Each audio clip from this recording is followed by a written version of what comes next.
Deus tem planos para cumprir em nossas vidas.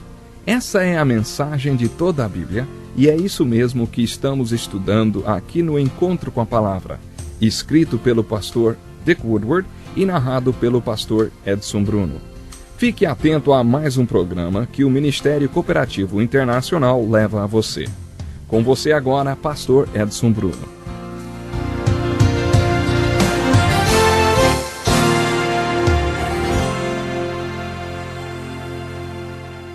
Aqui estamos nós para mais um programa Encontro com a Palavra, e é bom demais estarmos juntos.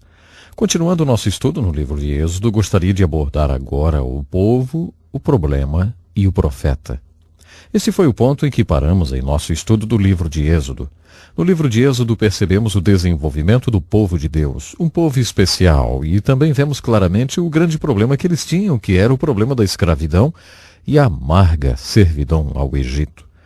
Logo no início, nos capítulos 2 e 3, encontramos o foco naquele que, na minha opinião, foi um dos maiores homens de Deus que já existiu, Moisés. Ele é o profeta chamado por Deus em Êxodo 2 e 3 para ser o libertador, o agente humano ou o instrumento humano pelo qual Deus libertaria pessoas da escravidão do Egito. Como já dissemos várias vezes, essa escravidão histórica no Egito é uma representação simbólica, alegórica da nossa escravidão ao pecado. A libertação da escravidão ou servidão do Egito, alegoricamente, é uma imagem da nossa salvação. Isso também significa que Moisés, como libertador, alegoricamente ou simbolicamente, é uma imagem de qualquer agente humano ou instrumento humano que se torna um canal através do qual Deus liberta o povo de sua servidão ao pecado. Poderíamos chamar essa pessoa de um evangelista ou um ganhador de almas. Ao observarmos o chamado e a comissão de Moisés, nos capítulos 2 e 3 do livro de Êxodo, vemos que Deus teve de preparar esse homem e ensiná-lo algumas coisas antes que ele pudesse ser um libertador. Deus teve de ensinar a ele, Moisés, que ele não era ninguém. Depois, então, Deus teve de convencê-lo de que ele era alguém. E Deus teve de mostrar a Moisés o que Deus pode fazer com alguém que aprendeu que é ninguém.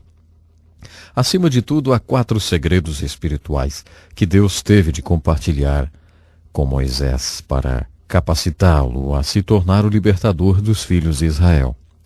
Se você está interessado em se tornar um libertador para alguém, antes que você possa se tornar o agente humano ou o instrumento humano através do qual Deus pode libertar alguém da servidão e escravidão dos pecados, você também deve aprender esses 4 segredos espirituais.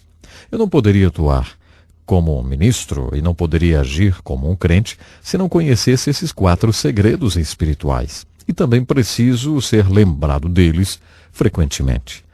Os 4 segredos espirituais que Deus teve que compartilhar com Moisés antes que ele pudesse ser o libertador do povo de Israel são estes. Primeiro, Deus teve de mostrar a Moisés este segredo espiritual. Olha, Moisés, você não é o libertador. Eu sou. E eu estou com você, Moisés. Em segundo lugar, Deus teve de mostrar outra coisa a Moisés. Moisés, você não pode libertar ninguém, mas eu posso. E eu estou com você, Moisés. O terceiro segredo espiritual que surgiu no chamado de Moisés foi este. Moisés, você não quer libertar essas pessoas. Eu quero libertar essas pessoas. E eu estou com você, Moisés. Depois que o grande milagre da libertação aconteceu, ninguém precisou dizer a Moisés o 4º segredo espiritual, que era: Moisés, você não libertou essas pessoas. Eu libertei essas pessoas porque eu estava com você, Moisés. Deus ensinou a Moisés esses 4 segredos espirituais na sarça ardente. Lembra da sarça ardente? Essencialmente, Deus disse a ele na sarça ardente assim: Moisés, você não será o libertador, eu sou o libertador e eu estou com você. Deus também disse a Moisés na sarça ardente: Moisés, você não pode libertar ninguém, mas eu posso e eu estou com você. Esse segundo segredo espiritual se tornou óbvio pela falha de Moisés. Deus ensinou esses segredos espirituais para muitos homens de Deus nas Escrituras. No Velho e Novo Testamento vemos isso. Um de seus instrumentos favoritos para ensinar aos homens este segundo segredo espiritual, que é simplesmente: você não pode, mas eu posso. Um dos instrumentos é a falha. Deus usa a falha para ensinar aos homens o segundo segredo espiritual.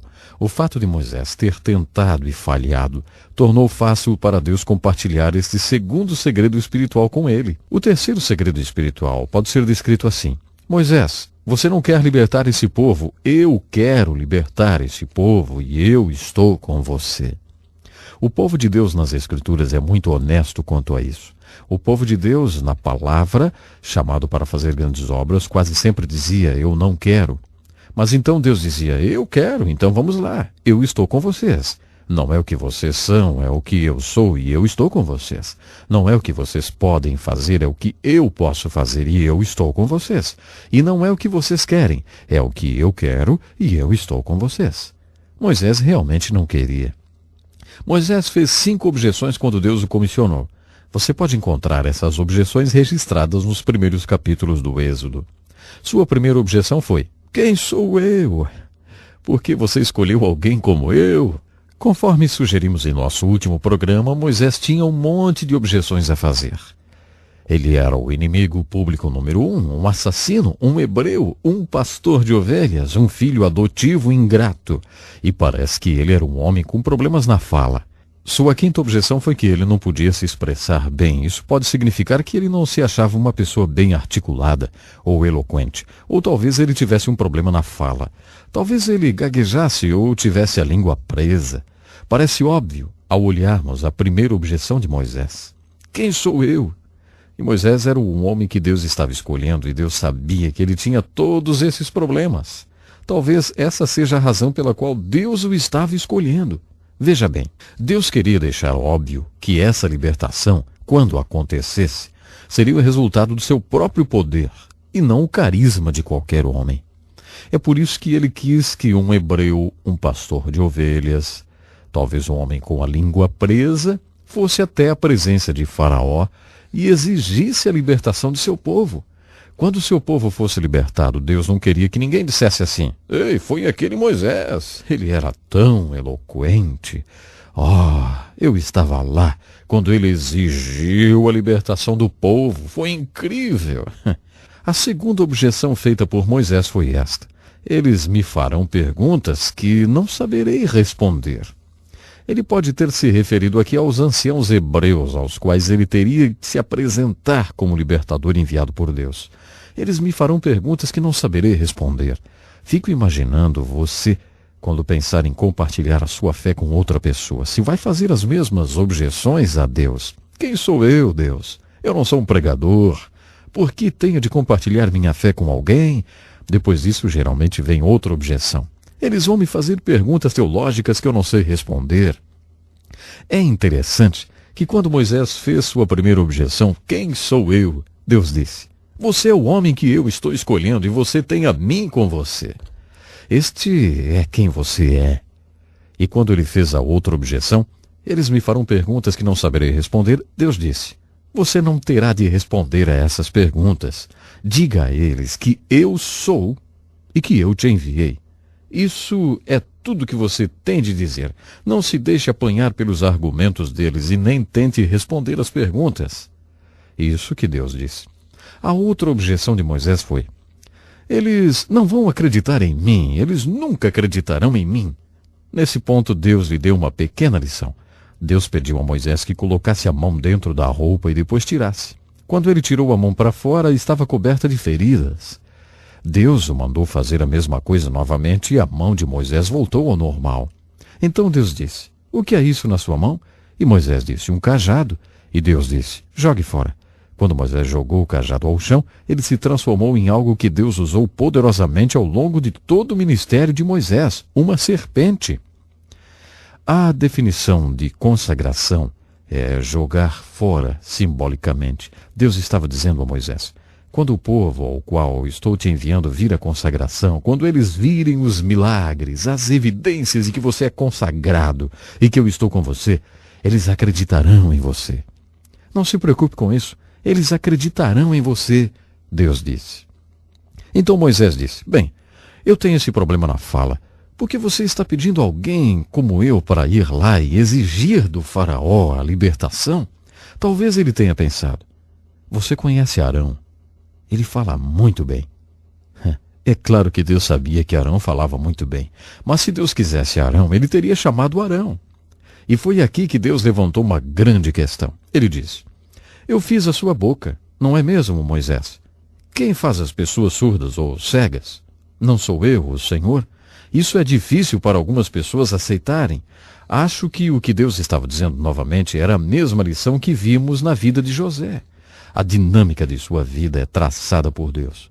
Você pode nunca saber o porquê, mas Deus nos faz do jeito que Ele nos faz. E Deus estava dizendo a Moisés: se eu quisesse um homem eloquente, eu teria feito você eloquente, Moisés. A última objeção de Moisés despertou a ira de Deus contra ele. Moisés disse: envie outra pessoa. Eu imagino quando Deus o comissionar para ser um libertador. Se você não vai fazer essas mesmas objeções e terminar dizendo: Deus, envie outra pessoa e não eu. Eu não serei o teu instrumento. Eu não vou ser uma ferramenta através da qual você trabalhará. Muitas pessoas nas Escrituras foram honestas o bastante para dizer a Deus: Deus, eu não quero. Era isso que Moisés estava dizendo. De certa forma, isso é saudável, porque aquele que quer é geralmente um pouco suspeito. Depois que a vitória vier, quando a libertação chegar, o quarto segredo espiritual que Deus quer que todo o povo de Deus lembre é este: você não libertou esse povo. Eu fiz isso porque eu estava com você. Sabe, eu creio que a mensagem na história do jumento em Números 11 e até mesmo a da história de Mateus 21 é algo assim. Existe um mito hoje sobre a obra de Deus e como Deus faz sua obra através das pessoas. O mito é este: Deus faz super coisas através de super santos porque eles são super santos. Isso é um mito, é um engano. O que as Escrituras nos dizem e o que a história da igreja nos diz é isso: Deus faz muitas coisas extraordinárias através de pessoas comuns, porque eles estão disponíveis. Portanto, aí você tem 4 segredos espirituais que Deus teve de ensinar a Moisés antes que Moisés pudesse libertar o povo de Israel. Número 1. Você não é o libertador, Moisés, mas eu sou o libertador e eu estou com você. Número 2. Você não pode libertar esse povo, Moisés, mas eu posso e eu estou com você. Número 3. Você não quer libertar esse povo, mas eu quero, Moisés, e eu estou com você. Número 4. Você não libertou esse povo, Moisés, mas eu libertei porque eu estava com você. Sabe, eu sinceramente oro para que esses segredos espirituais possam ter para você pelo menos o significado que tiveram para mim em minha vida e ministério. Em nosso próximo estudo, vou lhe contar como esses 4 segredos espirituais funcionam em minha vida pessoal. Eu também vou demonstrar como esses 4 segredos espirituais foram aplicados por Moisés no Velho Testamento e por Pedro no Novo Testamento. Então, até o nosso próximo programa. Que lição importantíssima. Obrigado, pastor Edson Bruno. Prezado ouvinte, coloque em prática o que você ouviu aqui.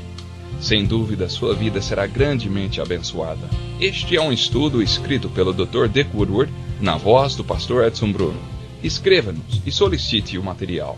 Nosso endereço é Encontro com a Palavra, Caixa Postal 2011, CEP 89201-970, Joinville, Santa Catarina. Até o nosso próximo encontro com a Palavra.